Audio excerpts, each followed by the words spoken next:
ordinary places. These are the true stories of the innocent and the unimaginable. At the Lake Club, every night is full of life. But when the music ends and the crowds go home, the place is as cold as a crypt.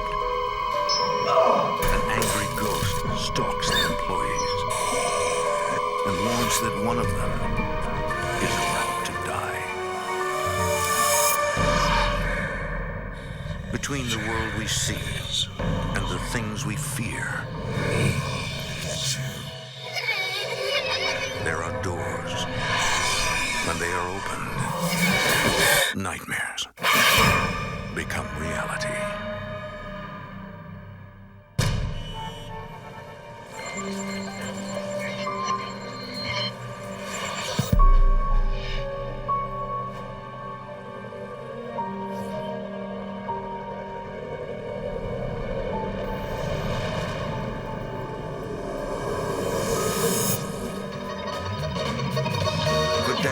The Lake Club in Springfield, Illinois, has served as a way station for gamblers and musicians.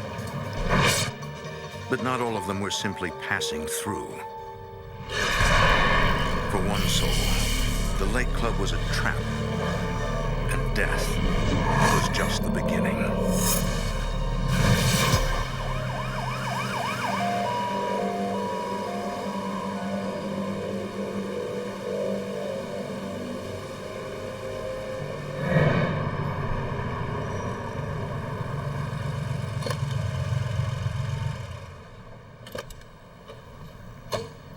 In the summer of 1974, Lake Club owners Philip Dean and Tony Barbato show the club to a prospective renter named Bill Carmine. Hey, Bill. Nice to meet you. I had a construction business with my dad and brother. Due to the energy crunch, the business failed. We kind of pooled our money together and started looking for something that we could invest in. So we found out that the old Lake Club was up for grabs.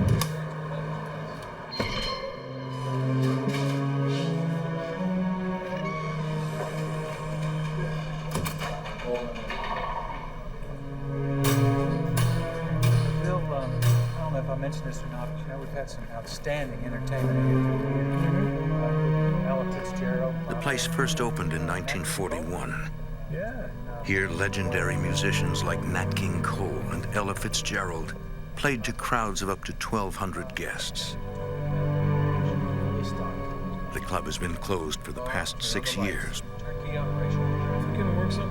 the owners have taken good care of their property. All right. Bill, take care. All right. Call me later. I will. Sure. Walk around. The whole place is ready to go. I mean, turn on the lights and come in. The glasses were all there. The chairs were all there. It was almost like a turnkey walk in and open up. Show you the rest of the place. Yeah. All Bill needs to reopen the nightclub is a liquor license and a band.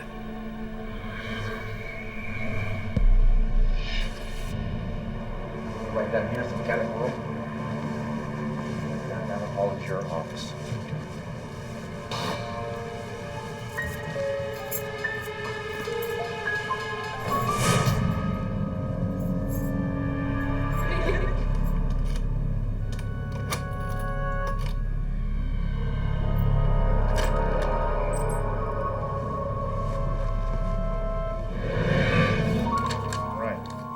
Philip Dean finalizes the deal in a back office. There you go. Sir. Bill notices a hole in the ceiling. What do you got here? What is that? What's that there? A water leak or something? Dusty, you can fix that, can't you? Yeah, that would be good as new, no problem.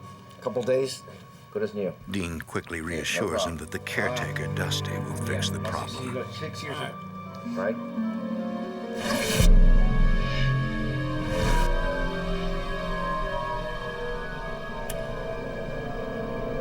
Each day, Bill spends long hours alone in the club, getting the place ready for business. One afternoon. I could hear the piano playing in the back.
There was nobody there.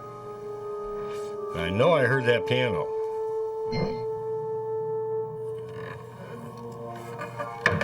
I felt a little chill.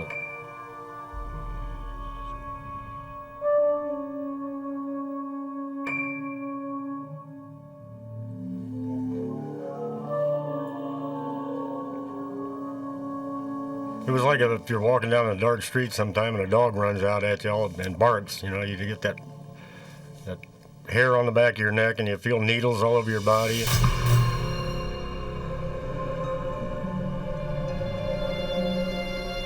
Is there anybody out there?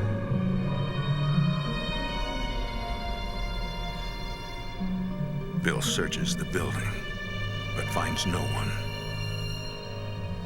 On the back of my mind, I kept wondering, did I really hear the piano playing?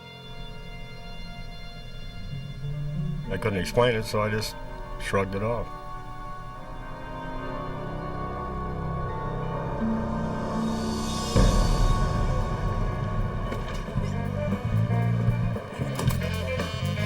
In the fall of 1974, the Lake Club opens under the management of Bill Carmine.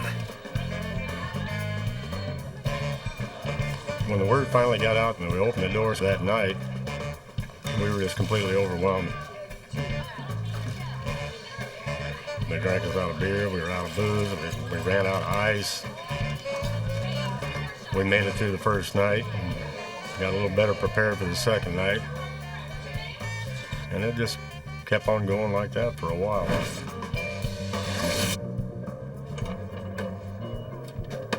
Bill quickly realizes that he can't run the club by himself. He turns to musician Tom Blasco. $6.50. Buy you guys a drink. I first became involved with the Lake Club when my band was hired there. And I met one of the owners, and we became friends. You do such a good job. I know you got. We got a rapport going with each other. I asked him if he wanted to invest. I want you to come in, maybe manage the place. It was an interesting scenario, so I jumped in on it. Hey, I want to welcome everybody into the Lake Club. We'd like to introduce all of you to...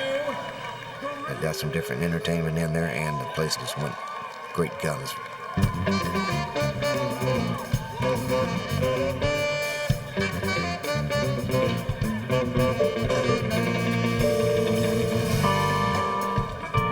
I thought it was great. Everybody got along good. We had a good line of entertainment. We had good patrons. Everybody enjoyed themselves. It was just a fun place to be. In fact, I couldn't wait to get there every night.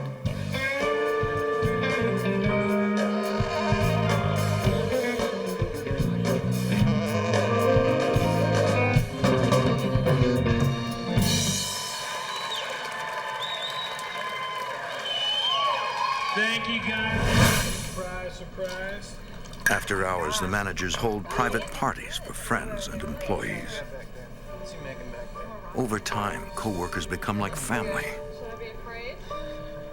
For waitress Barbara Lard, it seems like the perfect working environment.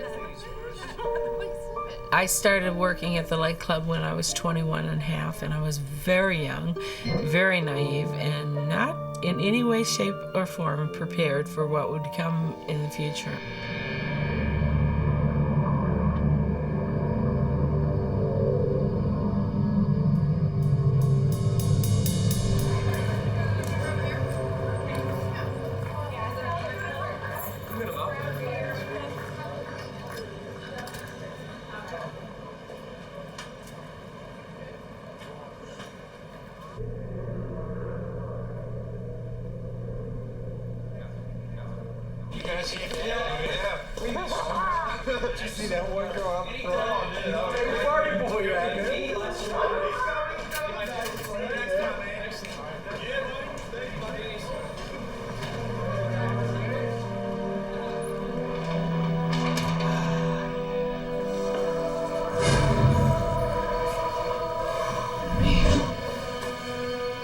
I was just suddenly surrounded by this cold chill.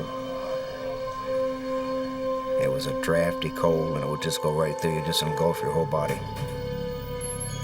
Tom assumes that he's neglected to turn off one of the air conditioning units in the basement.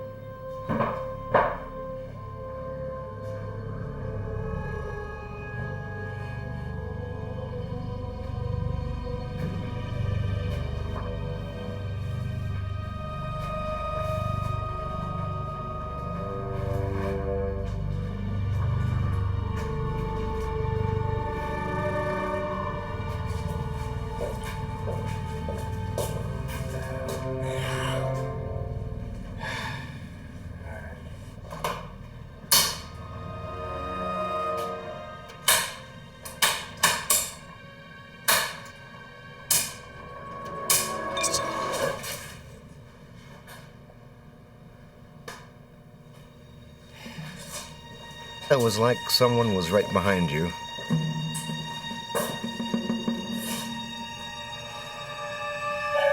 Just very frightening, very frightening.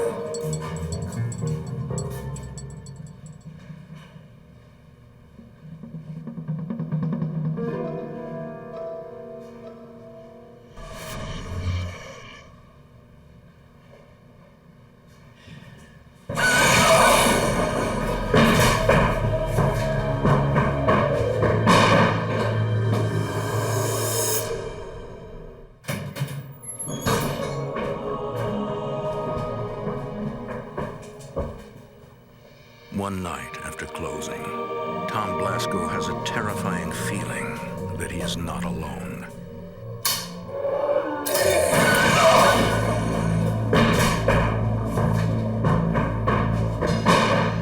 And I became extremely scared. Ran out the place and left the lights and air conditioner running. This is something that you're kind of trying to rationalize it's not happening when it is happening. All right. Get the hell out of here. Get the hell out of here. All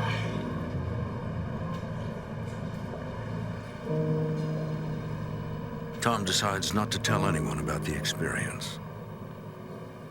Well, I thought sometimes when you tell people these stories, they'd look at you like you're a little bit crazy, so I just opted to keep it to myself and see what happened.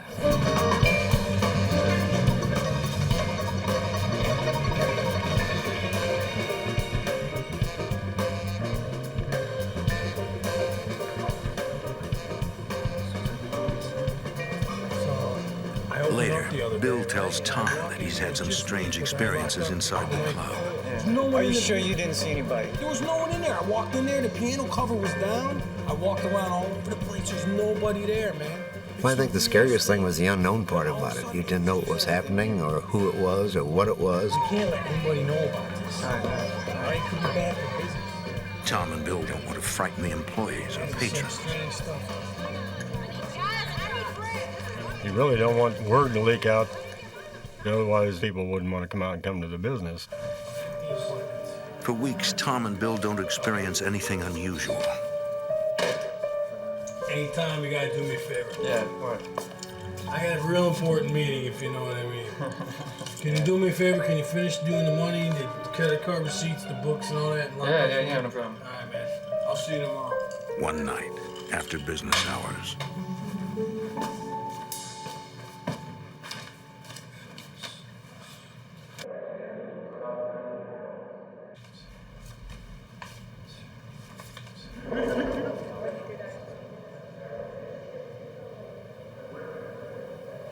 You could hear like a din of people talking.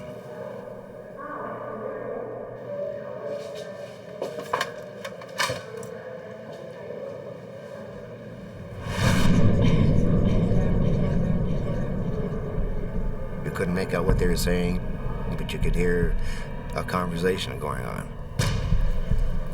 I started carrying a rosary because being a Catholic, I thought that would protect me against any evil or bad things that were going on there.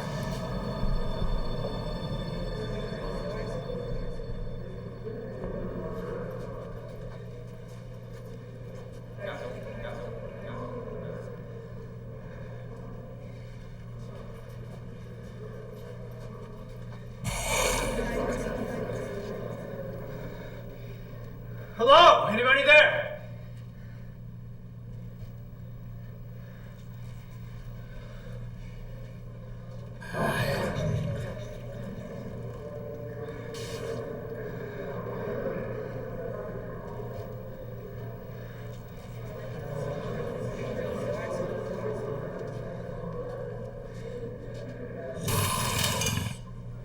Anybody in here?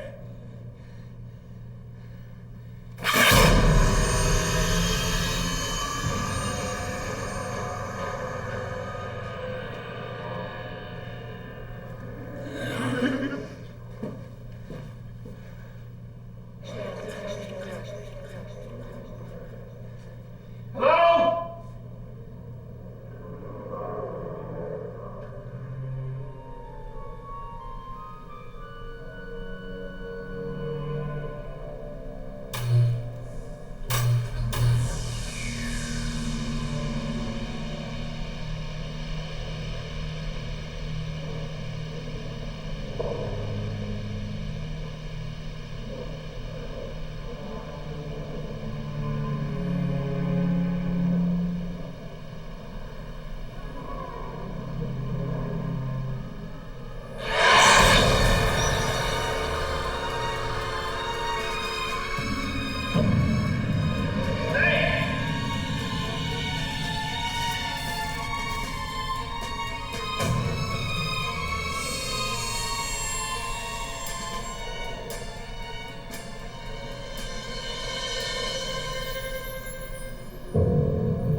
That morning I come in to get set up for the next night.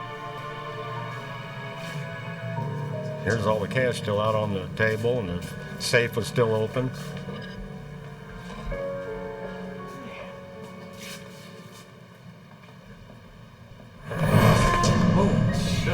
Sorry.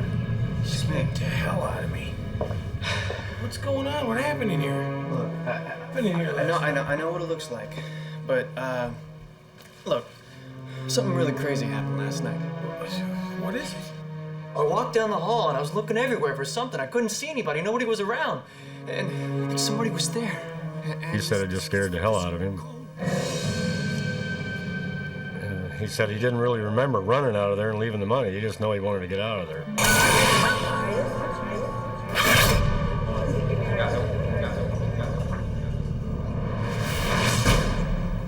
The strange events become more frequent, and the two managers share their experiences with trusted employees like Barbara Lard. All of us? Bill and Tom would talk about different small things that had happened. I really didn't believe that there was really a ghost there. It was something fun to talk about and something fun to laugh about, but I didn't really truly believe.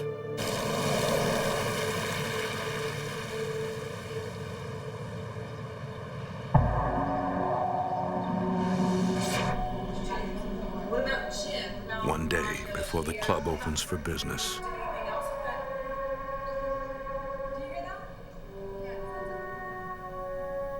we heard a trombone playing in the back, and was awfully early for the band to be here.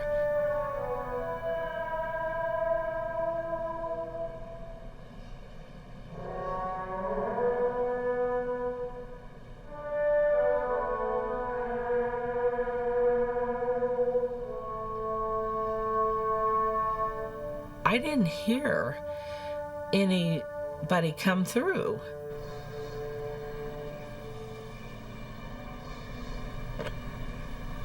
Barbara is convinced that someone must have let a band member into practice.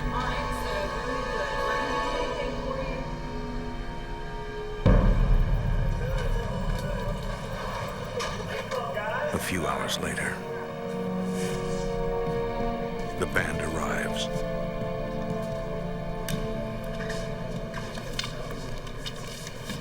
Hey, you. You're the trombone player, right? We said to the trombone player, "Did you leave and come back?" No, that wasn't me. No, I heard you playing about an hour ago up in the practice room. It was pretty good. No. I don't think so. We just got here. He said, "I was never here." Half an hour ago, maybe? The band leader tells Barbara that 30 minutes earlier they were all in a restaurant eating dinner. That wasn't me. Sorry. Definitely wasn't me. Their instruments were locked in the van. Come on. We thought it was just a joke. He was just teasing. Really? He said, "Barb, we are not kidding you. He was with us at supper." Smitty and I are setting up the bar, and we start hearing a trombone. Bill and Tom and all of the employees started talking. Maybe there was something more going on here because we've got all these weird happenings. People were scared. The employees, the people that came in didn't really know anything that was going on. But the employees who worked there, they were scared. Even some of the bands that came in were starting to feel that there was something not right with the place, and they approached us about it. Everybody started agreeing that there's something strange going on here. Yeah, but the problem is nobody was there. One of those things again. Something's going on, and we gotta do something about it. We gotta do something fast. The Lake Club owners and employees try to keep the business running as usual.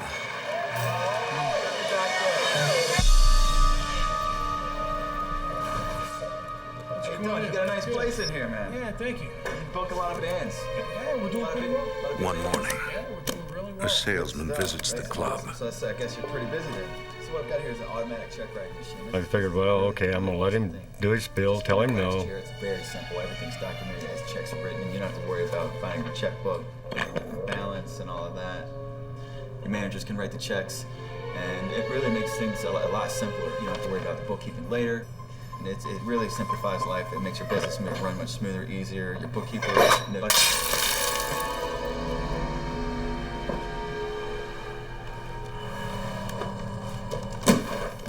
It scared the hell out of it. Sorry about that. I don't eat.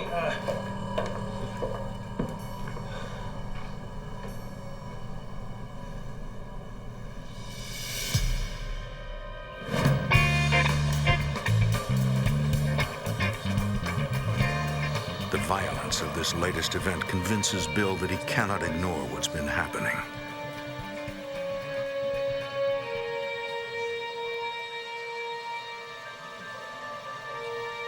We were wondering what measures we should take. You can't close the doors on the business because we got a problem there.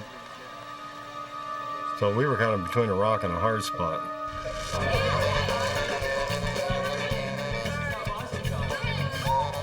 On this particular night, we were packed to the gills. There was more people in there you could shake a stick at. Bartenders and waiters were just going 90 miles an hour trying to keep up with everybody. Unbelievable. There's 12 women waiting in line up there in the restroom. I've got to go. Well, just go in my office. Here, Yeah. go on. It's open. Just go ahead and use it. If it's not open, come see me. I got to. Okay, thanks. When I went back to the office, it was very, very uncomfortable.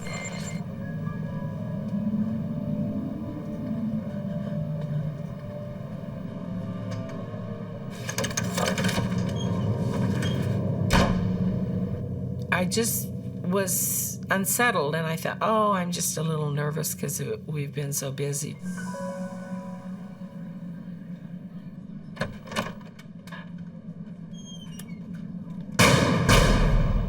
One of the owners. They're gonna die. They're gonna die.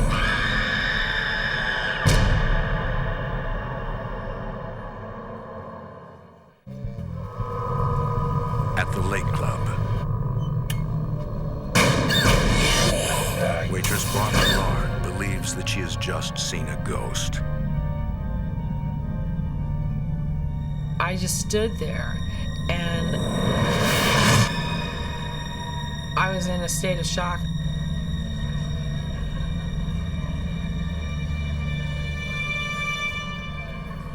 Barbara, what's wrong? She was just in terror. And I'm like, Barbara, what's the matter? I can't tell you. She was just panicky. And I told her, I said, well, go back in the office and sit down. Well, I'm not going back there. I'm never going back there again. I told her, go ahead and take the rest of the night off. She was in total terror. And I'd never seen her like that before.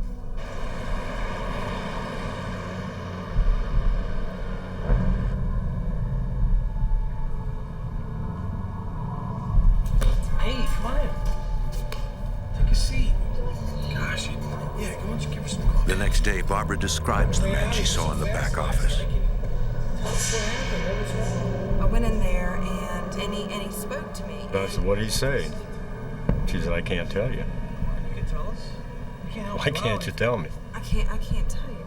I can't. One of the owners is gonna die. I can't. Well, we can't help you out if you don't tell us what he said to you. We need to know. I made the decision not to tell Tom and Bill, I can't tell you. I can't and that do this was right now. very difficult. I was so scared, and I didn't want it to weigh heavy on their minds. Sorry, Barbara. Bill decides to seek answers from someone who knows more about the Lake Club's history. He pays a visit to Dusty, the club's longtime caretaker. So everything's good, right? Oh, everything's... No problem? Okay, so she was in the bathroom and she saw this guy. I mean, big guy. Bill gives him Barbara's description of the about ghost. 6'2", big head, big long mustache. That sounds like Rudy. I mean, Rudy. remember the guy I was telling you about? Dusty says it sounds like a former bartender named Rudy Craner. Rudy. You mean the guy Remember used to the guy I told you bartend? that? Yeah, he's the bartender here. Got a picture. That's him right Yeah, there. look at that. He gives Bill a group of photos taken when Rudy worked at the club. I'll show these to Barbara. I'll let her take a look at it. Trust me, Okay. everything's fine. Okay. You're doing a great job. Listen. All right. Bill takes the photos to Barbara. I want you to tell me. And he said, do you recognize anybody? This is him. That's who. This is the man that I saw. This is the man that I saw in your office. This is him. Okay. Bill explains to the others what Dusty told him. Craner worked at the club in the days when Philip Dean and Tony Barbato ran the business. We're in a lot of trouble here. He made a small fortune in tips from well-heeled patrons of the club's illegal casino. You've been skimming the books. Here's the deal. In December 1958, police raided the club and put a dent in Rudy's earnings. I'll take care of it. By tomorrow, we'll be taken care of. Take care of it. The financial stress of the following years gave him excruciating stomach ulcers. In 1968, Rudy was diagnosed with cancer. There were also rumors that he had been accused of stealing money from the club. After years of financial troubles and physical pain, Rudy finally snapped.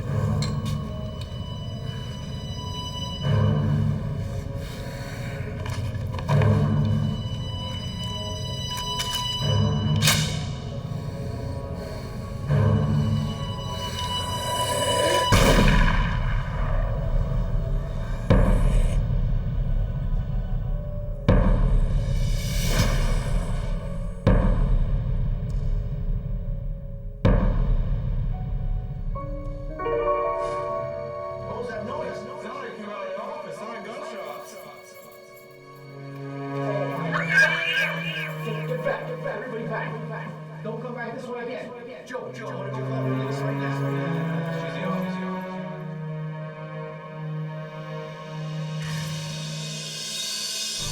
This is the guy that was in your office. Dusty said that Rudy Craner was a Catholic. This guy's dead. As a Catholic himself, Tom has a theory. Since suicide was the worst sin a Catholic could commit, he might be trapped between the planes of life. When we found out it was Rudy, he was the one perpetrating all this stuff around there. And he was getting violent. It scared me and Tom even more. I don't know, Barbara. The violent way that he died, he might turn right around and use that violence again on somebody that I knew. And that thought just scared the hell out of me. Calm down. It's okay. All right, calm down. Bill is unaware that Barbara is harboring a terrible secret. Yes, I'm sure. Rudy's ghost told her that one of the club owners is going to die soon. His mouth to do his head right off. He's not alive, so.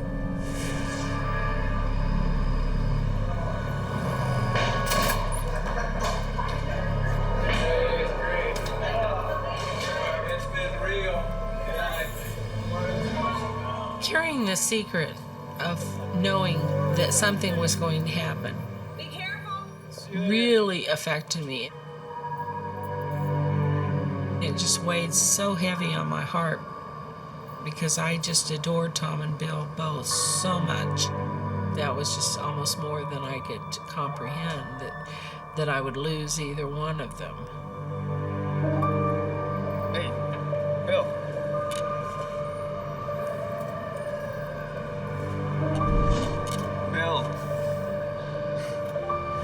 Bill.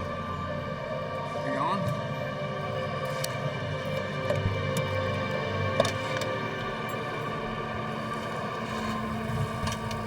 For the two ambitious business owners, the future looks grim.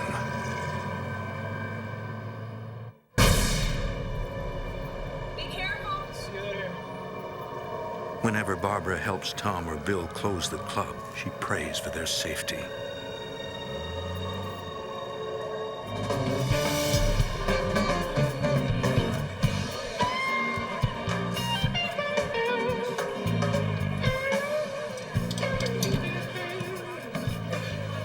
In the middle of a busy weekend night, the compressor on the beer tap suddenly loses pressure. All right, just calm down. I gotta get downstairs from here. Everything's all right, okay? Go back. Bill goes into the basement to fix it.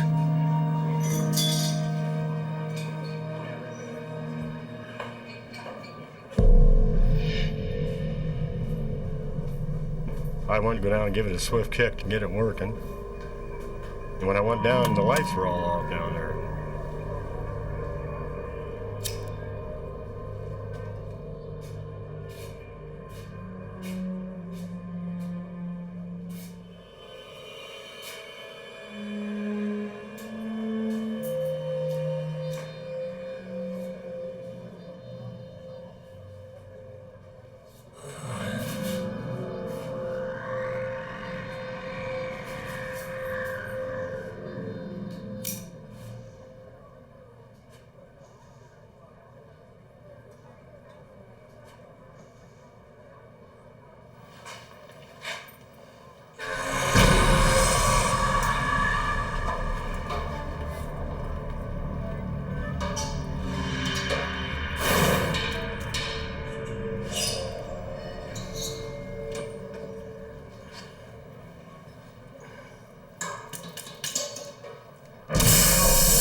Blast of compressed air startles Bill.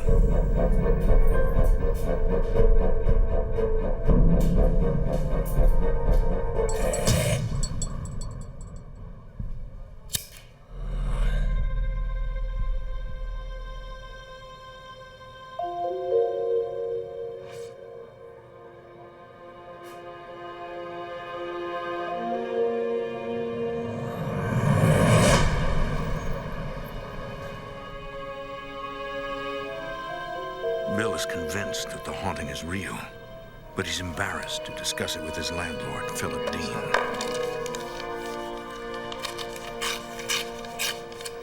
There you go, my friend.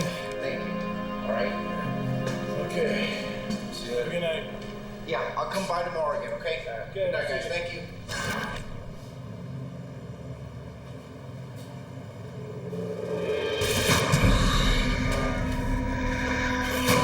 Within weeks, Philip Dean suffers a fatal heart attack. Because of Rudy's warning, Barbara doesn't know how to respond to the sudden death. I had sorrow for the family, but there was such great relief, too, because it wasn't Tom and Bill. And that may sound cold or cruel, but that's how I felt. It was like relief. Barbara now feels that it's safe to share what the ghost of Rudy Craner told her. Hey, Phil. Well, she said, I can tell you what Rudy told me now. He said one of the owners was gonna die. And she was like, I was afraid to tell you because I thought it might be one of you two. God, that scared me. It still gives me the shakes.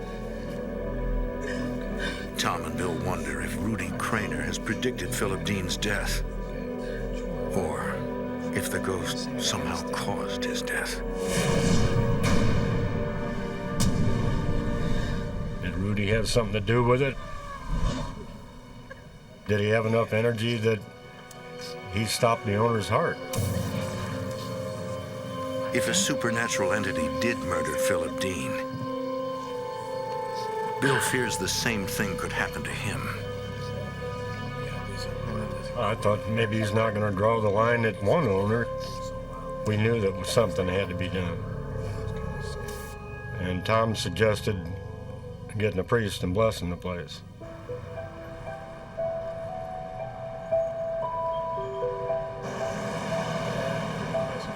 Thanks, man.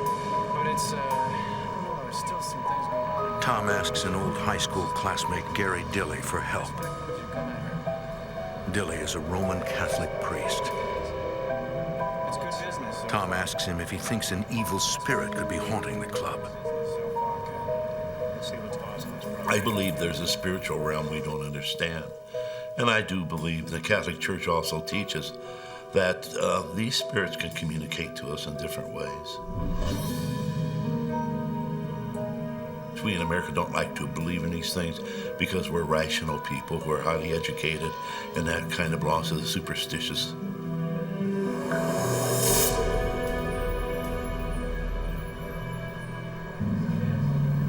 But I think it's far from superstitious. I think there's a reality there.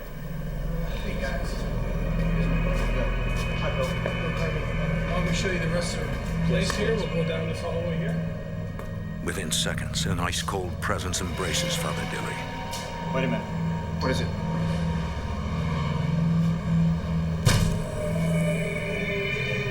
You could feel expectations. And it felt like someone had left a door open to a walk-in freezer. He says, you certainly have something hairy.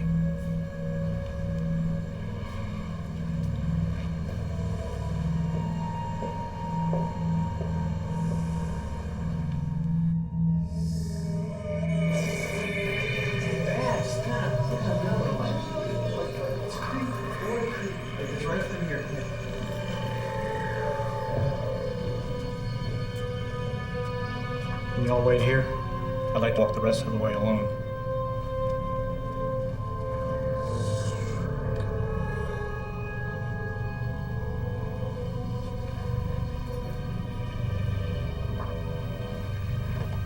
I started walking through the whole place on my own.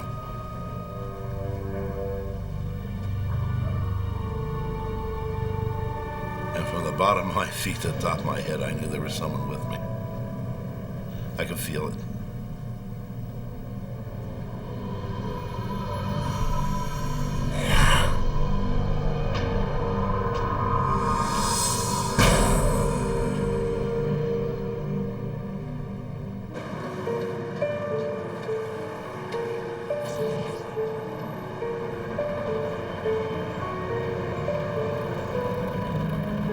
Father Gary Dilly returns to the Lake Club with 2 colleagues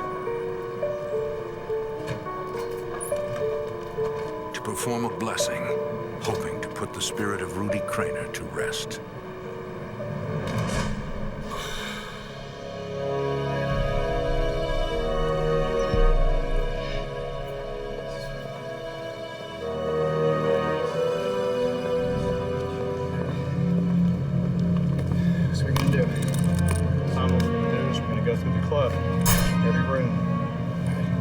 Bless him. That way, thank you, Father. Make sure we capture the spirit. Send him into the arms of the Lord. See what you guys say. Father, would you lead us? I say will. Saint Michael, the Archangel, defend us in the day of battle. Saint Michael, the Archangel, protect us, defend us in the day of battle. Protect us, defend us. The prayer that I used was a simple form of St. Michael the Archangel prayer. We believe that St. Michael and Lucifer battled, and we believe St. Michael is a powerful source for us.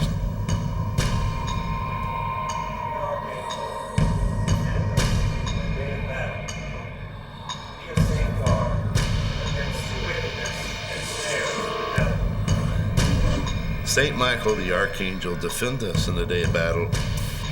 Be our safeguard against the wickedness and snares of the devil. May God rebuke him, we humbly pray.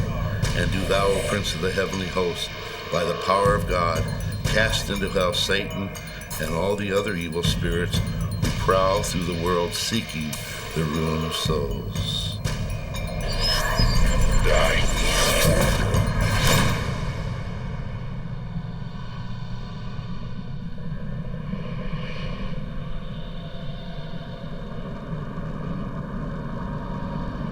From the power of God, cast into hell Satan and all evil spirits.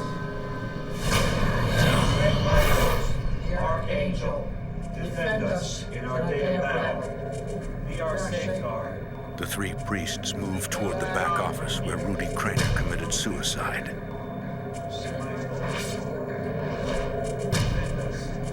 This is potentially the most dangerous area in the building.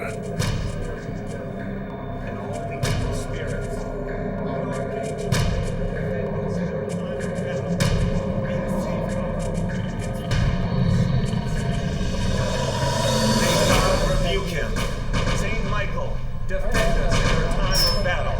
Be a safeguard. God's wickedness and snares of the devil.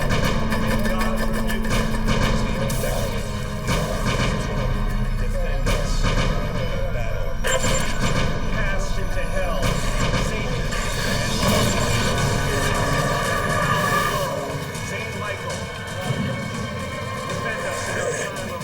These prayers can make a spirit angry. May God rebuke him. We humbly pray. And when they get angry, you don't know what they're going to do. Father Dilly knows that angry spirits can sometimes take possession of the living. They can attach on to a person that's in the room and try to invade their body and take them over.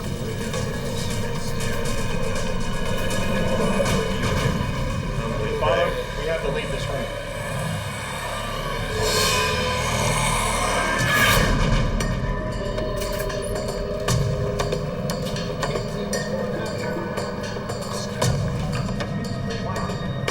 So he said, now that we've blessed the place, let's get way back away from the building. And I said, what, the building's going to blow up? And he said, could possibly happen. That freaked me out.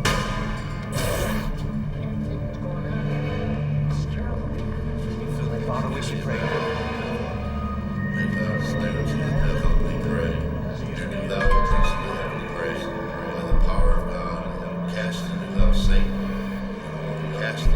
They wait outside for almost 30 minutes.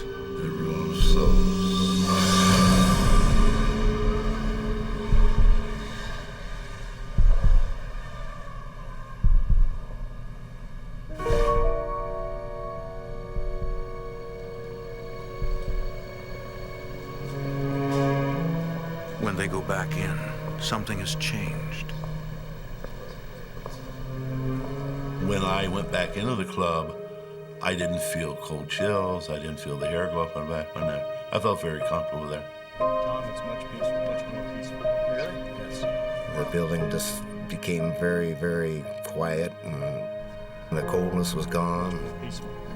Well, thank you. Father Dilly believes that Rudy has heard their prayers. Thank you, Father.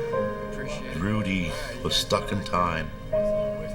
He wanted people to know he was there. He didn't want to be forgotten.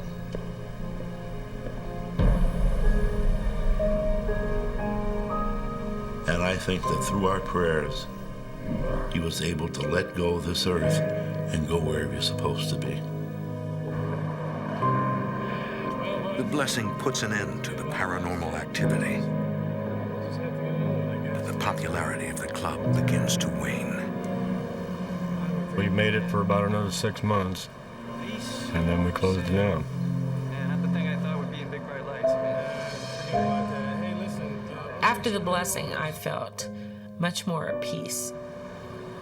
It was almost like, okay, now Rudy can rest.